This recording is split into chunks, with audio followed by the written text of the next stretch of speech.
Look at him, eating whatever he wants, never gaining a pound. While I'm stuck with the boring special and can't lose an ounce. How's your lunch, man? Amazing. Yours? So good. Oh, I'm so happy for you. Cool, buddy. Weight loss isn't fair, but Mochi Health is. The affordable GLP-1 source that can fix your frustration with food. So, same time next week? No! Definitely. And your friends. Learn more at joinmochi.com. Mochi members have access to licensed physicians and nutritionists. Results may vary. You know that thing where you get an amazing pair of shoes at a really great price and want to tell everyone about it? Yeah, so do we. Here at Designer Shoe Warehouse, we'll give you something to brag about. Like the latest styles from brands you love, or the trends everyone's obsessing over, or shoes that make you feel like, well, you. So go ahead, show off a little. Find shoes that get you at prices that get your budget. Head to your DSW store or DSW.com today. DSW. Let us surprise you. Voices for Justice is a podcast that uses adult language and discusses sensitive and potentially triggering topics, including violence, abuse, and murder. This podcast may not be appropriate for younger audiences. All parties are innocent until proven guilty in a court of law. Some names have been changed or omitted per their request or for safety purposes. Listener discretion is advised. My name is Sarah Turney, and this is Voices for Justice.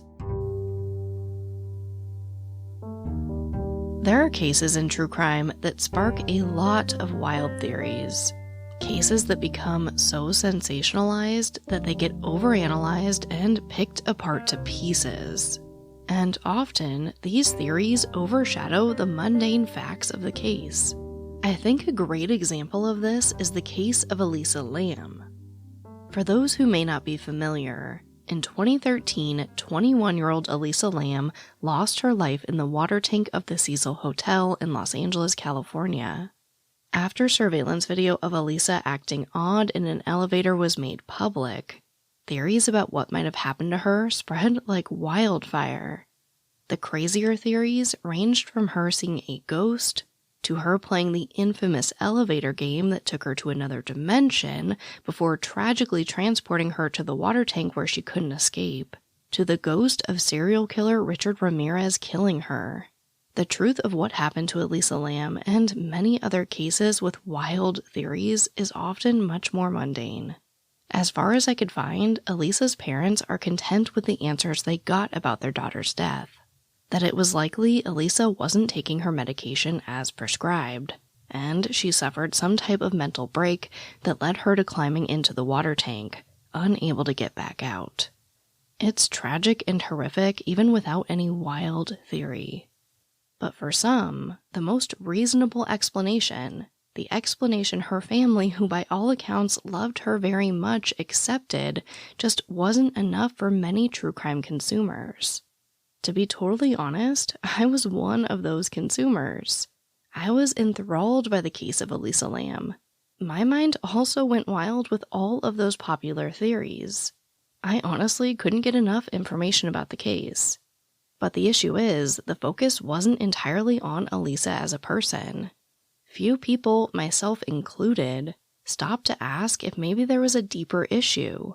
That maybe this is behavior Elisa had exhibited in the past.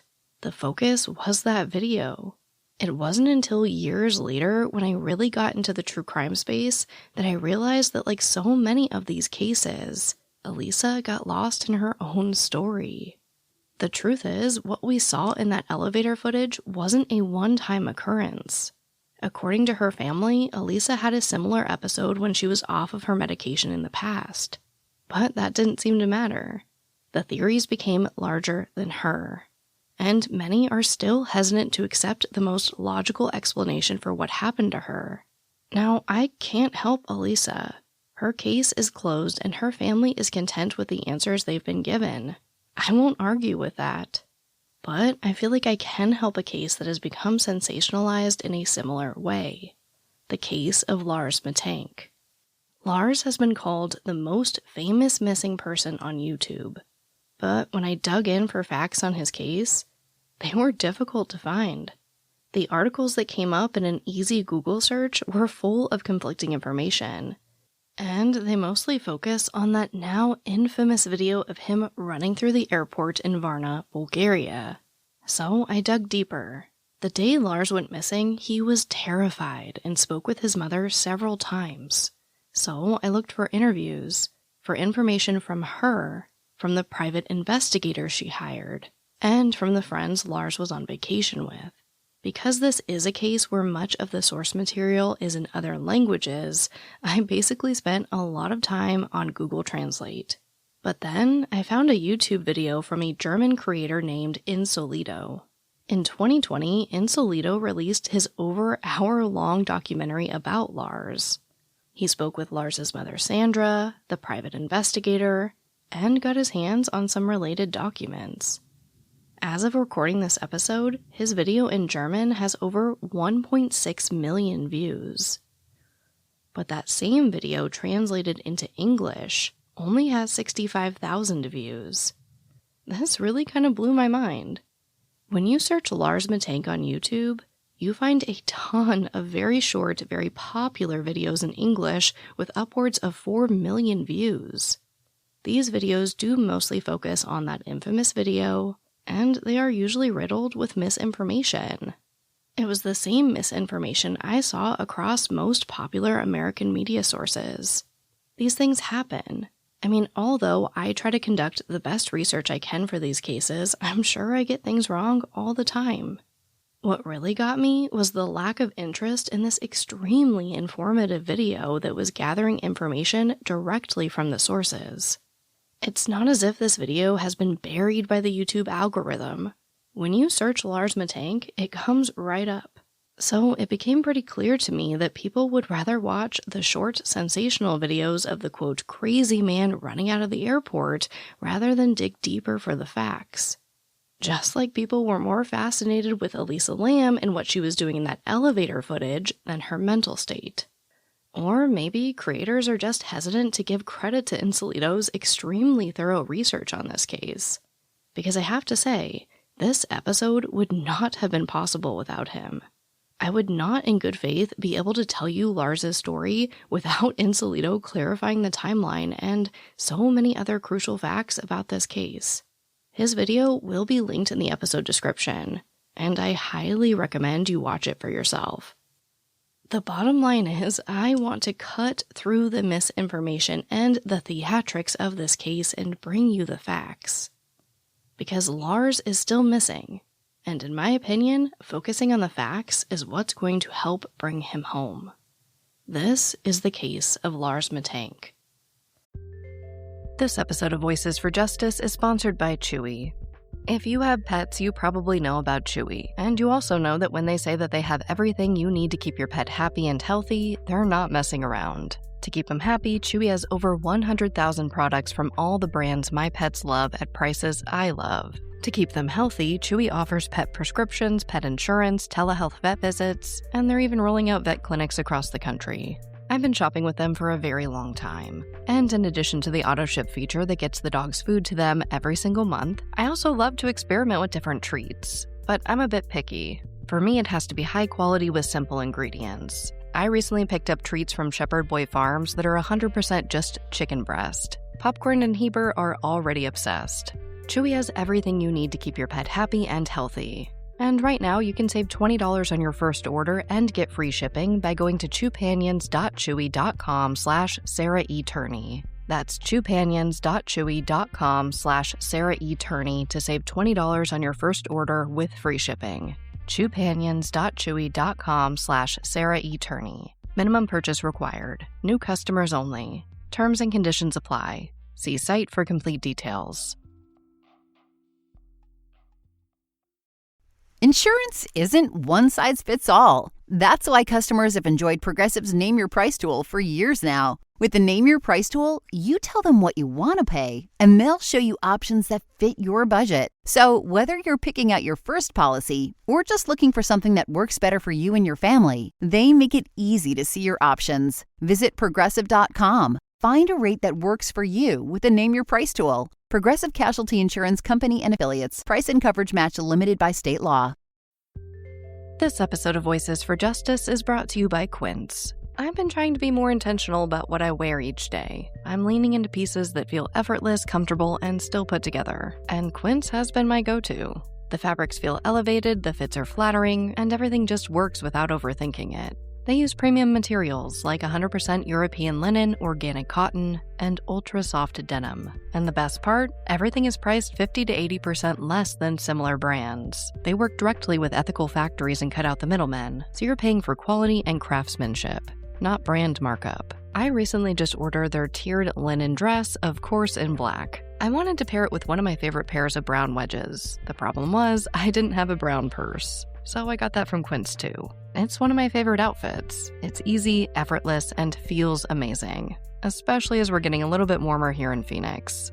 Refresh your everyday with luxury you'll actually use. Head to quince.com/justice for free shipping on your order and 365-day returns. Now available in Canada too. That's QUINCE.com/justice for free shipping and 365-day returns. Quince.com/justice. Now, I know my introduction/rant was much longer than my normal intros, but before I dig in, I do want to say that I have never had the pleasure of traveling anywhere outside the United States, let alone to Germany or Bulgaria, where much of my information comes from. I was at the mercy of Google Translate and others who have translated this case into English. If I get names, phrases, or information wrong, please educate me. I'd love to learn how to better cover international cases like this. So please be kind and educate me. I promise I'm trying my best. Lars Joachim Mittank was born on February 9, 1986. He grew up in Varna, Germany on the North Sea. Lars has been described as your typical young man. He did well in school, he was well liked by his peers, and he loved football. Specifically, his local team, Werder Bremen. After high school, Lars trained to be a power plant operator and moved about 150 kilometers or 93 miles away from his parents to the city of Wilhelmshaven to work at a power plant in the area. Unfortunately, in 2012, his father had a stroke. Lars is an only child, so he would make the long trip to see them as often as he could. He just wanted to help care for his father and help his mother Sandra around the house. Aside from this, Lars seemed quite happy. He enjoyed his job, he had a great group of friends that he'd grown up with, and he was in a steady relationship with his girlfriend. Before he went missing, his mother came to visit Lars, and he showed her all around the city, expressing interest in purchasing a home and settling down. But in 2014, Lars was only 28. And he still liked to go out and have a good time when he could. So he and 5 friends, many of which he grew up with, planned a little vacation that summer. They decided to travel to a resort town in Varna, Bulgaria named Golden Sands. This area of Varna has been likened to the infamous celebrity vacation spot Ibiza. Only it was not an island and it was much more affordable. It's basically a huge party town on the Black Sea coast in Bulgaria. This area of Golden Sands has a ton of different hotels in the area. Lars and his friends decided on the Hotel Viva, also known as the Viva Club Hotel. I looked at resorts in the area, and they all seem about the same. Mid-range, desirable hotels on the beach, popular with tourists. I couldn't find anything special or abnormal about the Hotel Viva. So why they picked this hotel over the others isn't exactly clear. But they booked the trip and flew a few hours from Germany to Varna, Bulgaria. The group arrived on Monday, June 30th, 2014. They do exactly what you'd expect in a beach resort town. They go to a lot of bars and spend a lot of time on the beach. Paul Roman, one of Lars's friends who was on the trip as well, has said, quote, "We relaxed on the beach, swam in the pool, played football, went clubbing. He was relaxed. He was in a good mood." End quote. Now, another friend pointed out something that has been used as a speaking point in many of the wilder theories about this case. When asked if Lars was displaying any odd behavior, Tim Schult told German media, quote, "I noticed he didn't eat much. He'd have a bowl of soup or a small plate of salad, and that was it." End quote. Many people have pointed to this quote, saying it was an indication that something was wrong with Lars on the trip. But to me, it seems like a mundane observation that has been taken out of context. Others who knew Lars have openly spoken about how health-conscious Lars was. He just didn't like a lot of junk food or fried food, which is pretty popular in a lot of the bars and clubs they were going to. One fruit vendor in the area remembered Lars coming to the stand every single day. He would pick up something healthy to eat, they'd chat, nothing serious. He said he seemed like a normal, nice tourist. It also sounds like there was a lot of drinking going on in this trip. So maybe Lars was just trying to balance out what he was putting into his body. Others have theorized that it was just really hot and that probably curbed his appetite. Either way, I don't think that there's anything serious here that could point to any larger issues with Lars. And from what I could find, neither does his mother, Sandra. Really, everything in this trip seemed to be going just fine until a few days later on the night of June 3rd, 2014. Lars and his friends go into a bar in the area. No one is quite sure of the name. But they remember the football game started at 11 p.m. It was the quarterfinals between Costa Rica and the Netherlands. At some point, Lars begins exchanging flags with some other patrons in the bar. Everything was in good fun until a group of men got upset. This group has been mostly described as just a bunch of guys who just graduated from high school. They got upset about what Lars was doing and there was an argument. It never got physical, but the group reportedly told Lars something to the effect of, "It isn't hard to pay someone to beat someone up." Despite this threat, the night went on like normal. In fact, Lars and his friends were the last group to leave the bar around 4 a.m., now the morning of Friday, July 4th. Their hotel was just over a kilometer away, or about half a mile away from this bar. Some of Lars's friends wanted to stop at McDonald's to grab some food before going back to the hotel. But Lars wasn't a fan of McDonald's, and again, he was very health conscious. So he tells them he's just going to head back to the hotel alone. But on his way back, Lars gets attacked by 4 men that he believed were either Bulgarian or Russian. Lars doesn't get seriously injured, but he does take a pretty hard blow to his ear that ruptured his eardrum. After this, it appears Lars just goes back to the hotel to try to sleep it off. He would later state that he believed the men were likely hired by the high school graduates at the bar due to their statement. The next day, July 5th, Lars calls his girlfriend. He tells her about the trip and the fight, and she tells him to go to the doctor. But Lars insists that he's fine, and he pretty much just keeps partying that weekend. On Monday, July 7th, the group is scheduled to fly home. That morning, Lars's ear still hurts, and he's afraid that flying might damage his ear further. So, Lars goes to a local doctor. The doctor tells him that yes, his eardrum is ruptured and he cannot fly home that day. He refers Lars to the St. Anna Hospital for further examination. But instead of going to the hospital, Lars goes back to the hotel to tell his friends that he can't fly home with them that night. His friends insist that someone can stay behind with him until he's cleared to fly. But Lars says it's totally fine. He explains that incidents like this is exactly why he purchased travel insurance, and he will contact them to make sure he gets home. So Lars basically waits with his friends until they need to go to the airport. Around 8 p.m., the shuttle to the airport picks up his friends, and Lars takes a taxi to the St. Anna Hospital. At 8:40 p.m., Lars is seen by an ears, nose, and throat doctor. But something happens. Lars would later tell his mother that during the visit, the doctor seemed to be mocking him and refused to speak to him in English. So Lars gets a prescription for an antibiotic, pays about €60 for the visit, and leaves. From here, the same cab driver was still waiting outside and takes Lars to a pharmacy. But they couldn't fully complete the prescription. So the same cab takes him to a second pharmacy where the prescription is filled. This is shortly after 10 p.m. When Lars finally gets his medicine, he asks the taxi driver to take him to a cheap hotel. But the driver tells him that because it's summer, their busy season, most of the hotels will be fully booked. So he suggests the Hotel Color, a hotel located in a less exciting, more rundown area. But it was close to the airport, so Lars agrees.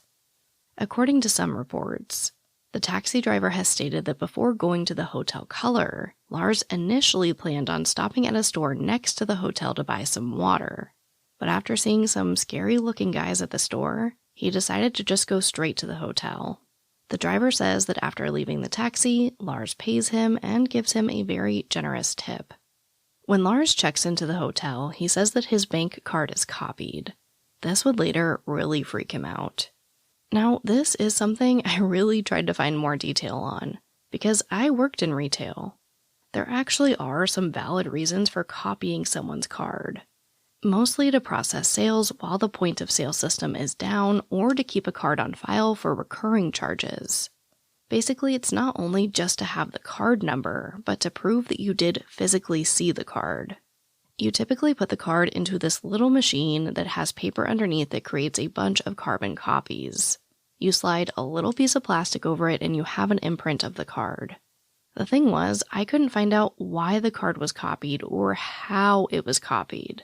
So I can't tell you if there was a legitimate reason for the person behind the desk to do this. I can tell you that even when I explained how and why I had to make a copy of someone's bank card, it was pretty common for them to be suspicious and just not like it. And I was the manager in a high-end area in a high-end establishment. Lars was in a foreign country, in a pretty sketchy hotel in a sketchy area.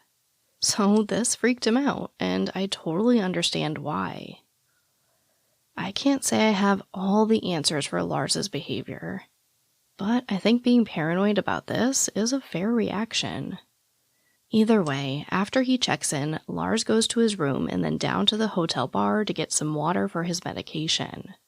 At 11 p.m., Lars calls his mother Sandra. Now, it's important to note here that Lars only had a burner phone with him. According to his mother, he really wanted to enjoy this trip to the fullest. So he left his smartphone at home and opted for a little burner phone that wouldn't be so distracting. The problem was, he was almost out of credits for the phone. So in this first call to his mom, he asks if she can put some money on the phone, and she agrees. After this, he made many phone calls to his mother. He explains the fight he was in, the injury to his ear, the terrible encounter with the doctor, and he asks her to call his travel insurance agency to see if they can help get him home. They hang up, Sandra calls back and confirms that she submitted a claim. At this point, Lars is becoming panicked and begins acting strange.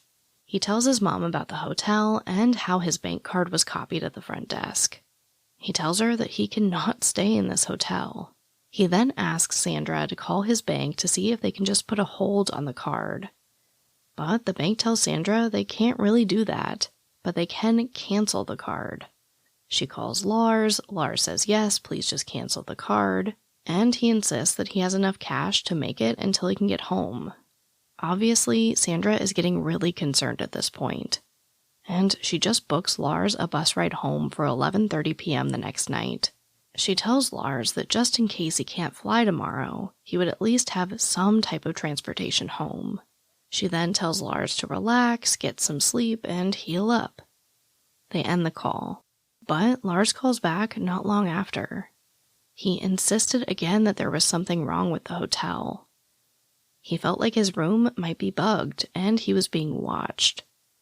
Now, before your mind starts going in that direction, a private investigator later hired by Sandra to look for Lars stayed at the hotel color to get a better understanding of why Lars felt this way. This PI says that he stayed in a lot of sketchy hotels, but he wouldn't dare sleep at the hotel color. He added that he could hear conversations from the bar on the first floor all the way up on the third floor. So he imagines Lars was likely overhearing conversations throughout the hotel, realized people likely heard his conversation about the card being copied, and just got paranoid. At the end of this particular call, Lars tells Sandra, quote, "I have to get out of here," end quote. Throughout the night, Lars paces in the common areas of the hotel and leaves the hotel in the middle of the night.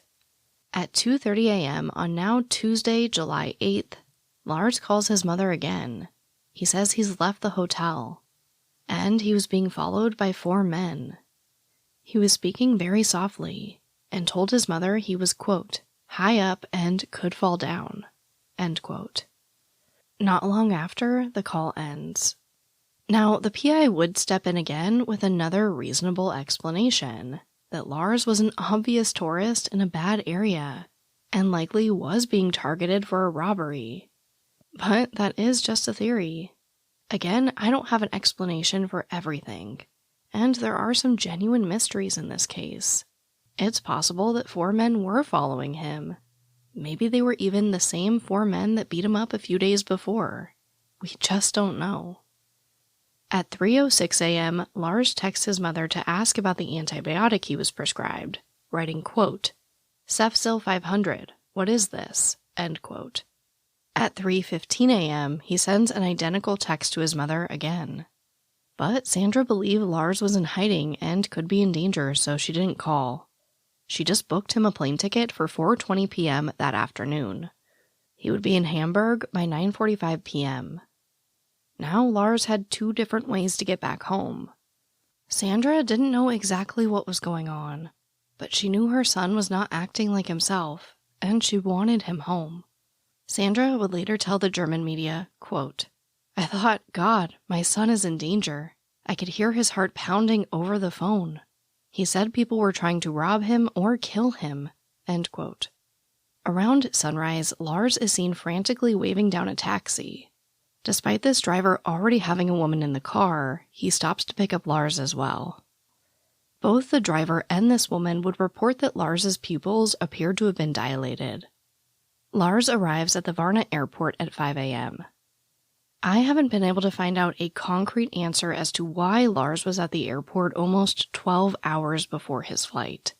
But considering he obviously didn't feel safe at the Hotel Color, I think it's reasonable to assume he probably just felt safer at the airport, and definitely wanted to get home as soon as possible. Lars calls his mom again, but by this time, the battery on his burner phone was almost dead. I honestly have no idea if he just didn't have a charger or what the deal was. But Lars and his mother keep it short, just speaking necessary information to each other. This time, Lars was asking Sandra to wire him money via Western Union. This part is important. Lars had never used Western Union before. He didn't even know what it was until he had a conversation with a mystery man at the airport who told him about it. Lars also never told Sandra how much he needed, just that he needed money. If you've never sent money through Western Union before, the first time can be pretty confusing and a little scary. One mistake and that money can just be gone. But Sandra recalls that Lars was very coherent when he was explaining this system to her. For Sandra, this and other factors I'm going to get into in a moment lead her to believe that Lars was likely in his right mind. A little scared maybe, but he was coherently able to explain this program to her without any issue. After this, Sandra gives him details for the bus and flight she booked for him. She then tells Lars he needs to go see the doctor at the airport before flying. But then, Lars tells her that he's already been told he can't fly or drive. Lars did elaborate a little and said that he looked dirty from hiding from the men earlier in the morning. So Sandra tells Lars to go to the restroom, wash his face, freshen up a bit, and then go see the doctor. They hang up. Sandra sends Lars 500 euros from Western Union. Sandra was later asked why she sent 500 euros, and she said she just picked an amount she felt would help him. She didn't really know how much to send.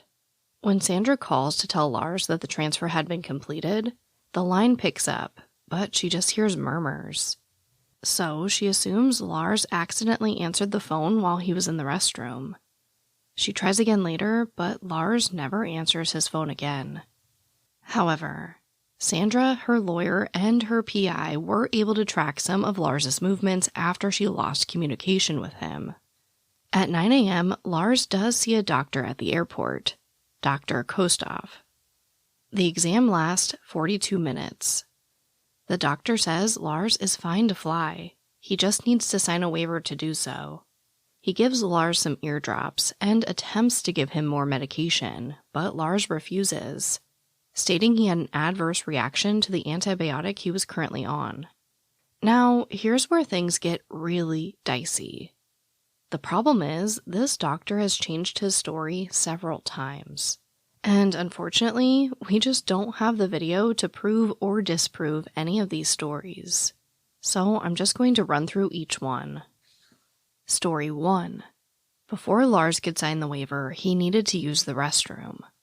Lars leaves the doctor's office and moments later is seen running out of the airport. Story 2. Before Lars could sign the waiver, a man in an airport uniform enters the examination room, specifically looking for Lars. Lars freaks out and runs out of the airport. Story 3. Before Lars could sign the waiver, a man who was working on the airport but didn't directly work for the airport walked into the examination room. Lars freaks out and runs out of the airport. Story 4. Before Lars could sign the waiver, an unknown man walked into the examination room. Lars freaks out and runs out of the airport. In the end, we don't know what happened in that doctor's office. We don't know if Lars went to the restroom and then left the airport, or if someone really did come into the examination room and scared Lars. Here's what we do know. Lars does leave the airport. At first, it looks like he is basically running for his life. He is running fast. And the thing is, Lars leaves almost everything behind, except his wallet with his ID and passport. Only about a minute of the surveillance footage was eventually released to the public. I definitely encourage you to view it for yourself, but I will describe what I see in the video. Lars is first seen walking calmly through the airport with both his backpack and his duffel bag. Then we see another angle, same thing. Lars appears to be calm and has both bags. But now he appears to be holding food in his left hand. He does appear to be kind of looking around, but it is an airport. Then we see it. It cuts again, and Lars is running fast towards the entrance of the airport. He does not have his backpack or his duffel bag. When he gets outside, his pace slows a bit, and you can see him pat the back of his shorts, as if he was checking to make sure he had his wallet. Then it cuts to another angle. And Lars is running again, but then slows down to more of a walking pace. Then it cuts again, and Lars is really tiny in the frame, so it's hard to see definitively what he was doing. But it looks like he was running again. Then the video ends. It is important to note that during this video, it doesn't appear that anyone is following him. Now, witnesses have stated that from here, Lars jumps over a 2.5 meter or 8-foot barbed wire fence into a field along a highway, and he disappears into the woods behind the field. But at this time, Sandra doesn't know any of this. At 11 a.m., she calls the airport, but because of the language barrier, she says no one could understand her, and no one really seemed interested in helping her. So she calls the consulate. At 12 p.m., she receives a call back. They say Lars was seen by the doctor. He seemed normal, but a little restless. He asked the doctor to go to the restroom and never came back, not even for his bags. The following day, Sandra files a missing person report for Lars in Germany. On July 10th, one of Lars's colleagues at the power plant just so happened to be in the area. So Sandra asked him to stop by the airport to see if he could gather any other information, but he wasn't able to find anything. On July 17th, Sandra hires a private investigator and a Bulgarian lawyer to help find Lars.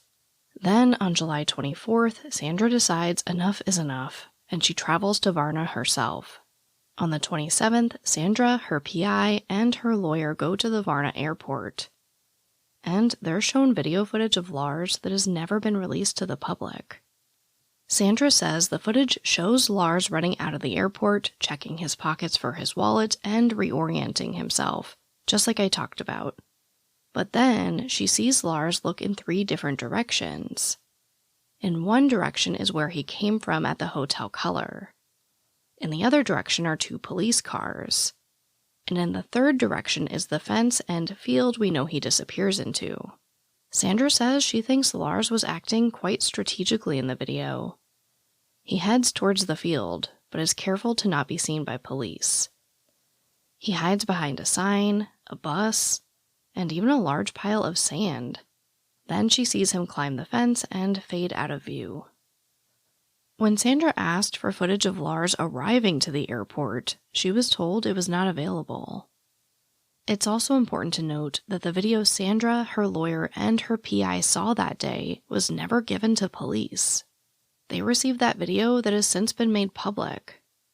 Videos of Lars arriving at the airport, getting food at the airport, and using the restroom to clean up have never been made available to anyone. While Sandra is at the airport, they return Lars's bags to her. Why they weren't taken by authorities, I will never understand. But that's how she's able to confirm that his wallet and passport were likely still in his pocket. Everything else does appear to have been left behind, including his cell phone. Now, with the bags, Sandra also got a list of items that were supposedly in the bags. At this time, Sandra files a missing person report for Lars in Bulgaria, in addition to the report she already made in Germany. Later that night, Sandra goes through Lars's bags, and what he left behind does give us some clues. She was able to piece together much of the timeline I presented today, because Lars was always meticulous about keeping his receipts, and this trip was no different.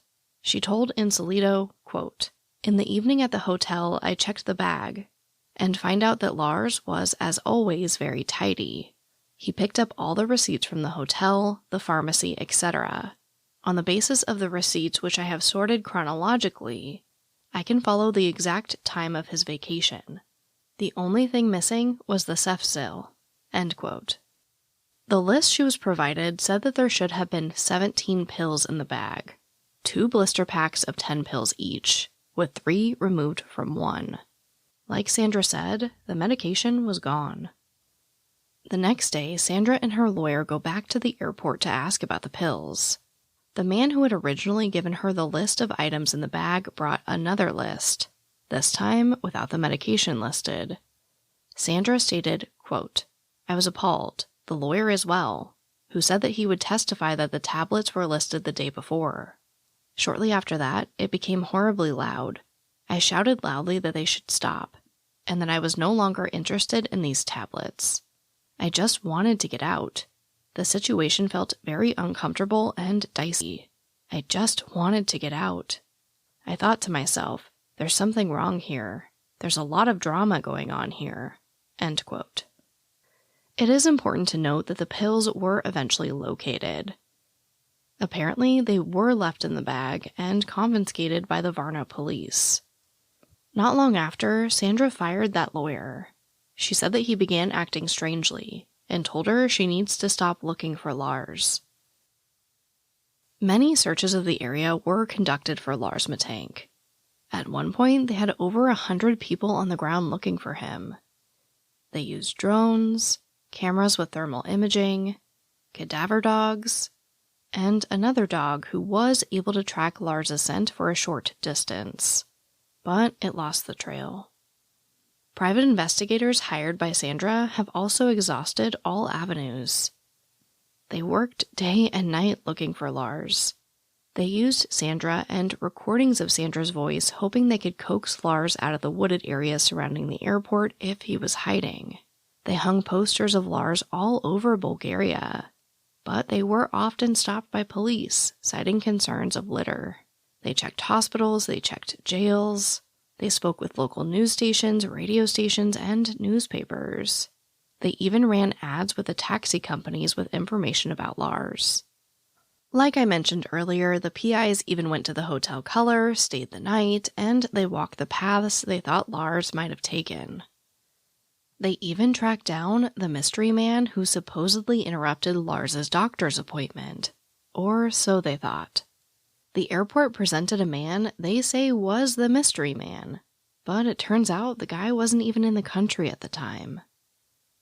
Rainier, the PI on the case as of 2020, has stated that the German authorities are quite helpful, but the Bulgarian authorities just don't seem to care. What they did to your family, you're lucky to make it out alive. Streaming on Peacock. These men are going to come after me. Taking them out is my only chance. Put a bullet in her head. From the co-creator of Ozark. Looks like a family was running drugs. Execution-style killing, it's rare for the Keys. Any leads on who they might have been running for? The cartel killed my family. I'm gonna kill them. All of them. MIA. Streaming now. Only on Peacock. It's baseball, but so much more. Go bananas for Banana Ball with ESPN on Disney+. The greatest show in sports. Are you kidding me? Is the phenomenon everyone's talking about. The trick play to the plate. Catch the Savannah Bananas and other fan favorite teams all season long with select games streaming with ESPN on Disney+. Let's go! U.S. residents, 18 plus only. Select Banana Ball games available to all Disney Plus subscribers. Terms apply. Gold Bond knows that every glow up starts with radiant skin. So choose Gold Bond Cocoa Butter Glow for a body lotion that's clinically shown to give you smooth, glowing skin. But don't just take our word for it. 88% of people who tried Gold Bond Cocoa Butter Glow saw glowing skin in just 1 day. Gold Bond Cocoa Butter Glow. Nourish your skin. Reveal your glow. Buy now on Amazon. I say this a lot in this show, but more than ever, we are left with a lot of questions in this case. And although I'm not one to theorize, I do think we need to go over the most popular theories for what might have happened to Lars. The first theory I want to discuss is that Lars might have had an undiagnosed concussion. Now, I'm not a medical expert. And to make matters more complicated, I found conflicting opinions from doctors about this. Some say, yeah, it's possible he had a concussion and he was hallucinating. Others say no, while he could have had a concussion, it would take days and often multiple blows to the head to see something like hallucinations come from a concussion. It's important to remember here that the woman in the taxi with Lars and the driver both said Lars's pupils were dilated, which can be a sign that he had a concussion. It could also be a sign he was on drugs, though it is worth noting that he didn't have a history of using drugs. Now, this might also make sense as to why the doctor who saw Lars at the airport was acting, in my opinion, very odd with all of those stories.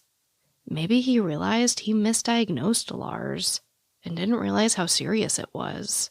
So maybe he was just trying to not get in trouble when Sandra came in with a lawyer and a private investigator by trying to point to something external scaring Lars off, kind of deterring away from maybe any misdiagnosis. The second theory I want to discuss is that he had a nasty reaction to the antibiotics. I found an article with a quote from the doctor at the airport who says Lars didn't even take his medication, which is a bonus conflicting story here, since he also said Lars was openly worried about the new medication because of the one he was already on. But I do lean towards the idea that Lars did take the medication because of what Sandra found, and because of those text messages he sent her asking what it was a few hours after he supposedly took them. Some have theorized that Lars had a negative reaction to his medication, possibly causing hallucinations or other odd behavior. Now again, I'm not a doctor, but I looked up the medication. I looked at the prescribed usage and the side effects, and yes, hallucinations are a side effect. But I wanted to read real reviews from other people who have used it, so I went to WebMD. The overall rating of the medication is 2.6 out of 5.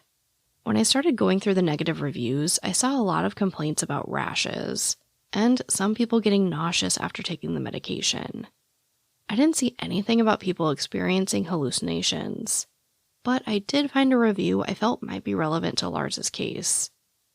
A parent posted about their 2-year-old's reaction to the medication.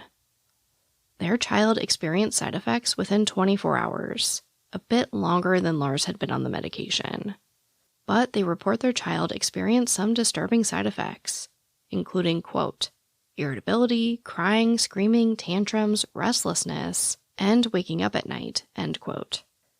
The parent said that their pediatrician tried to dismiss it as the terrible twos, but once they switched medications, all side effects went away.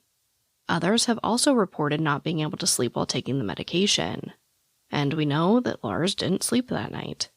This medication is prescribed more often in Bulgaria than Germany because of its harsh side effects.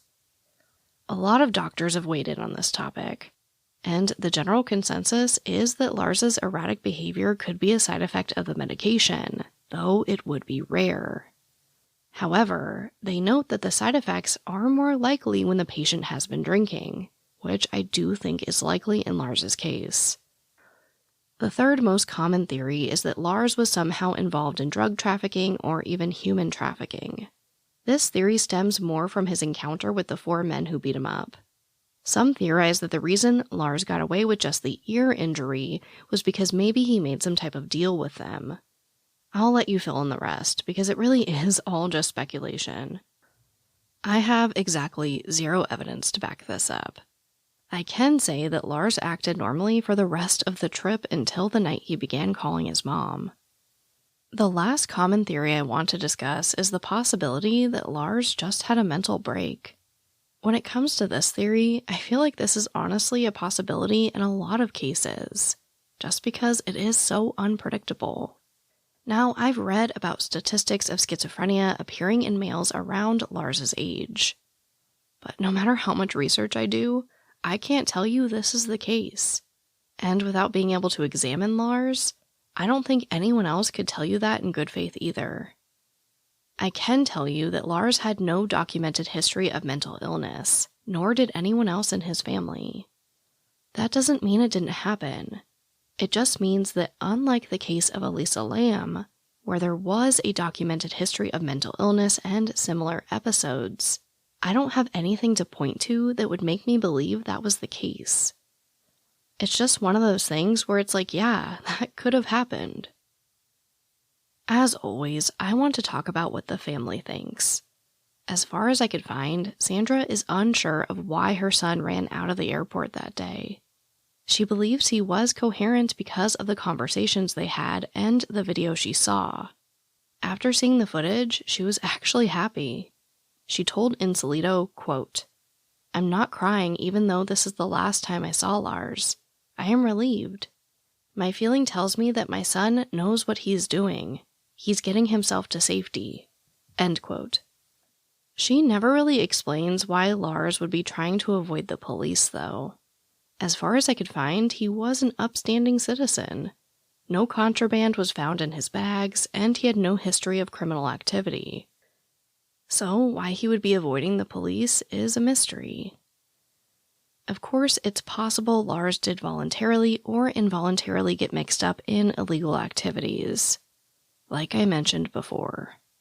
If a group of dangerous men were really after Lars, that is important to consider, but I don't think the evidence tells us that.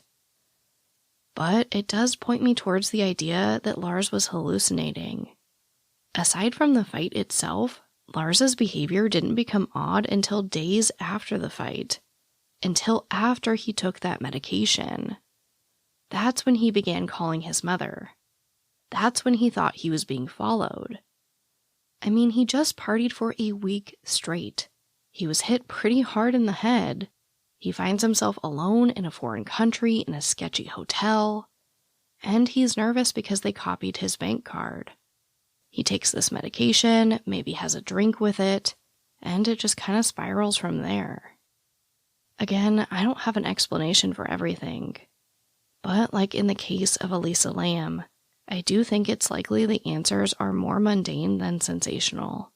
And the bottom line is, in this case, it doesn't really matter if it was a mental break or a side effect of his medication. Lars remains missing, and we need to find him. I do want to note that Sandra believes Lars somehow lost his memory and could be alive out there somewhere, wandering and confused. I think it's possible. And in all missing persons cases, I see no harm in keeping the hope alive as long as we're still looking. There have been several notable sightings of Lars over the years. Some seemed like close calls, but none turned out to be him. So I see no reason to go into detail about them. So let's jump right into our call to action. Lars Mittank is still missing, and his mother is still searching. She and the private investigator she has hired have stated that no matter how large Lars's case seems to be, even if he is the most famous missing person on YouTube, they find people every day who have never heard of the case. So please share Lars's story. Please share his picture and facts of the case as we know them. Lars had and can still have a bright future ahead of him. He might just need a little help. As a reminder, Lars Mittank was 28 years old when he went missing from the Varna Airport in Bulgaria. Lars is a German male with brown eyes and brown hair that does lighten in the sun. He is 5'9", weighs about 180 pounds with an athletic build. He was last seen wearing jean shorts, a yellow shirt, and tennis shoes. Anyone with information about Lars is urged to contact the family's Facebook page. It is in German with some posts in English, but it can be easily found when searching for Lars Mittank on Facebook. I will, of course, have the link in the episode description as well. But, as always, thank you, I love you, and I'll talk to you next time.